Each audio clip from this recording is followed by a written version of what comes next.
apparent lack of clarity around what is the business model for this, right? Yeah. Like with any creation of entertainment or media at all, you have three choices. You are going to get your money from the attendees / users / readers / watchers, viewers, or you are going to get your money from sponsors who want to access those people, or a combination of both. Mm-hmm. And so with, like, we're going to have really fancy swag bags, that suggested that she thought the money for this was going to come from sponsors who wanted access to the fan base of all of these YouTubers.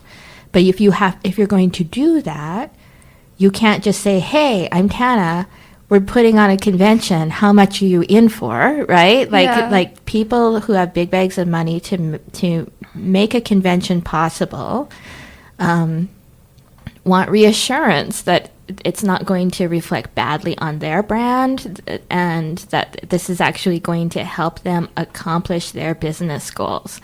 And if you come across as a tire fire, then they're going to say, call us next year, maybe, right? Yeah. And so then at some point, maybe they realize that and say, well, how are we going to pay for this?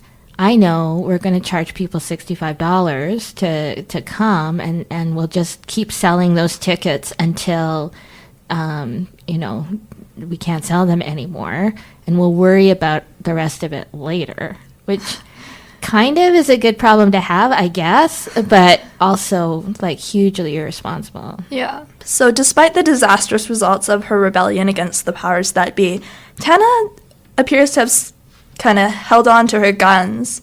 And when she touched on her motives for creating TanaCon in the video, she said this: "As much as I want to be radio silent and continue to hide the good parts of my intentions, the parts of me that wanted to be a voice for the creators and make a change in this industry and make a change in the way creators are treated and be the voice for people and give the fans what they deserve, that voice in me doesn't want to back down, because if I were to back down and give up on the right things that I believed in, that would be losing in my eyes." So that's kind of her thesis statement wrapping up why she did what she did. And it echoes the sentiment of a lot of YouTubers towards YouTube and VidCon and all of these major events.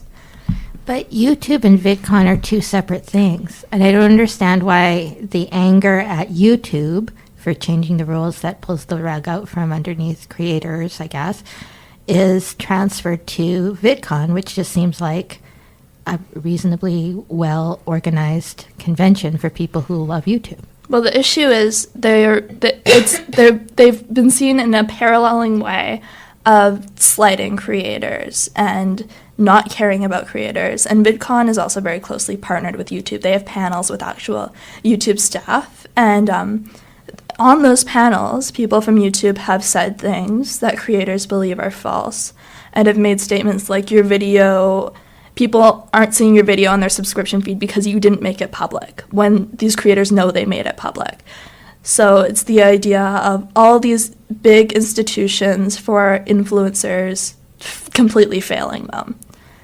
And so I also feel like this is why those 80-plus massive social media influencers just kind of went along with it without anybody saying, hey, Tana, how's it going?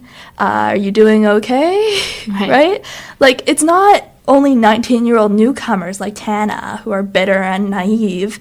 It's veterans. It's Miranda Sings and Shane Dawson and Casey Neistat, who should know better by now. They've been influencers for so long.